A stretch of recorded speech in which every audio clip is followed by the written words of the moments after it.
Ingin renovasi rumah? Simak tips dan cara menghitung biayanya. Membeli rumah impian terkadang tidak selalu sempurna. Salah satu cara untuk menyempurnakan hunian idaman yaitu dengan renovasi. Renovasi rumah menjadi perkara penting, apalagi jika bangunan yang ditinggali sudah berusia puluhan tahun. Meski biaya renovasi rumah lebih hemat ketimbang membangun dari nol, ongkosnya tetap tak bisa disepelekan. Perencanaan anggaran untuk biaya rombak rumah mesti disiapkan matang-matang demi mencapai hasil yang diimpikan. Terdapat beberapa hal yang perlu diperhatikan dalam merenovasi rumah. Beberapa di antaranya yaitu waktu yang tepat, menentukan titik penting untuk perbaikan rumah, dan memilih jasa renovasi. Berikut adalah penjelasan rinci mengenai tips renovasi rumah. 1. Waktu yang tepat untuk renovasi rumah. Sebenarnya tidak ada patokan jelas mengenai kapan harus melakukan renovasi. Asal Anda siap dengan anggaran, kapan pun jadi. Tetapi, tak setiap orang memiliki keleluasaan budget. Jika sudah begini, patut kiranya mengetahui waktu pas untuk meremajakan bangunan. Salah satu tanda fisik yang jelas untuk melakukan perbaikan adalah munculnya kerusakan seperti atap bocor. Jika tidak ditanggulangi sejak dini, jejak bocor akan semakin deras dan merembet ke banyak tempat. Kalau sudah begitu, penanganan akan semakin sulit dan biaya membengkak. Selain tanda fisik, meningkatnya kebutuhan akan adanya ruang tambahan juga menjadi tanda Anda harus melakukan peremajaan hunian. Ini biasanya terjadi jika ada penambahan anggota keluarga. Seiring waktu berjalan, kebutuhan akan kamar tidur baru atau bahkan zona bermain. Renovasi juga dibutuhkan saat Anda akan menjual properti, karena hal itu diakini sanggup mendongkrak harga rumah. Prosesnya bisa dilakukan dengan mengikuti selera pasar.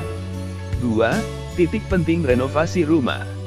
Salah satu elemen penting fase ini adalah pemilihan warna. Jangan mengabaikan pentingnya keserasian warna dinding, dengan finishing pada lantai atau mebel yang sudah ada, atau yang akan Anda beli. Setelah pemilihan warna selesai, perhatikan coraknya. Contoh, untuk warna krem, pilihlah gradien yang lebih gelap atau terang. Uji warna melalui sampel jenama cat harus dilakukan. Atau, jika ingin maksimal, beli cat ukuran kecil dan aplikasikan ke titik tertentu di dinding untuk melihat hasilnya. Pemilihan mebel juga mesti dipertimbangkan dengan matang. Tempatkan benda-benda berukuran kecil, tapi memiliki warna kuat di tempat-tempat tertentu.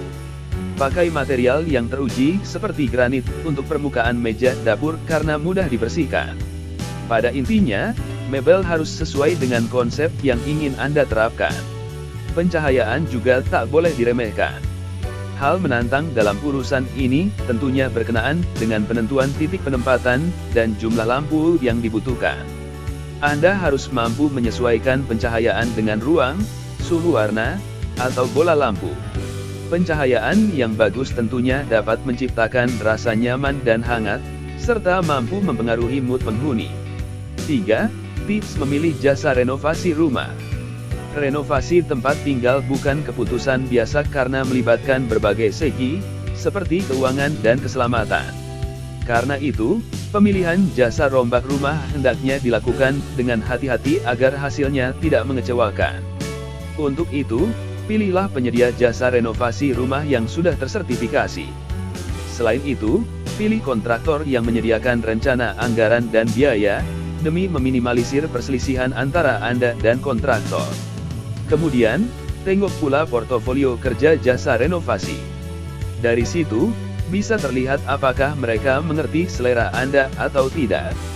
Lihat juga kesaksian orang-orang yang pernah menggunakan jasa renovasi mereka.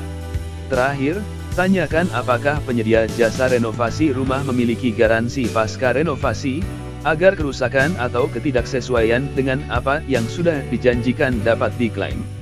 4. Biaya renovasi rumah. Karena biaya jasa pekerja dan material terus meningkat, pastikan perencanaan keuangan untuk biaya renovasi rumah dilakukan dengan baik, apalagi jika memakai jasa renovasi rumah.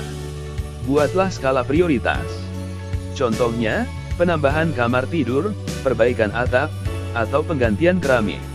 Penempatan prioritas ini akan menentukan biaya rombak rumah. Pemilihan model pembayaran dengan sistem harian atau borongan juga mesti diperhatikan karena akan berpengaruh pula terhadap besar kecilnya biaya renovasi rumah. Bila skala renovasinya minor, sistem harian bisa dipakai. Jika besar, sistem borongan lebih cocok. Selain itu, ada sistem borongan penuh yang mencakup jasa pekerja dan material. Jika Anda ingin kepraktisan dan memiliki anggaran besar, sistem biaya rombak rumah ini bisa dipilih. Lantas, pemakaian material. Usahakan untuk menggunakan material berkualitas baik karena tingkat keawetannya lebih tinggi. Sedikit mahal tak apa, asal tahan lama. Kesimpulan yang dapat diambil. Agar biayanya lebih ringan, Anda bisa menyiasatinya dengan mengajukan kredit renovasi rumah. Ketimbang mengambil kredit multiguna atau KTA, kredit renovasi rumah lebih patut dilirik, karena bunganya rendah dan tenor pinjamannya lebih panjang. Selain itu, karena tujuannya untuk peremajaan bangunan, kredit rombak rumah memiliki limit lebih besar. Ada begitu banyak cara untuk melakukan renovasi hunian agar tampak lebih indah dan nyaman. Namun, jalan paling praktis ialah mengontak arsitek yang memang dapat diandalkan atau penyedia jasa renovasi rumah. Jejak keahlian mereka kelak akan sangat terasa pada hasil akhir.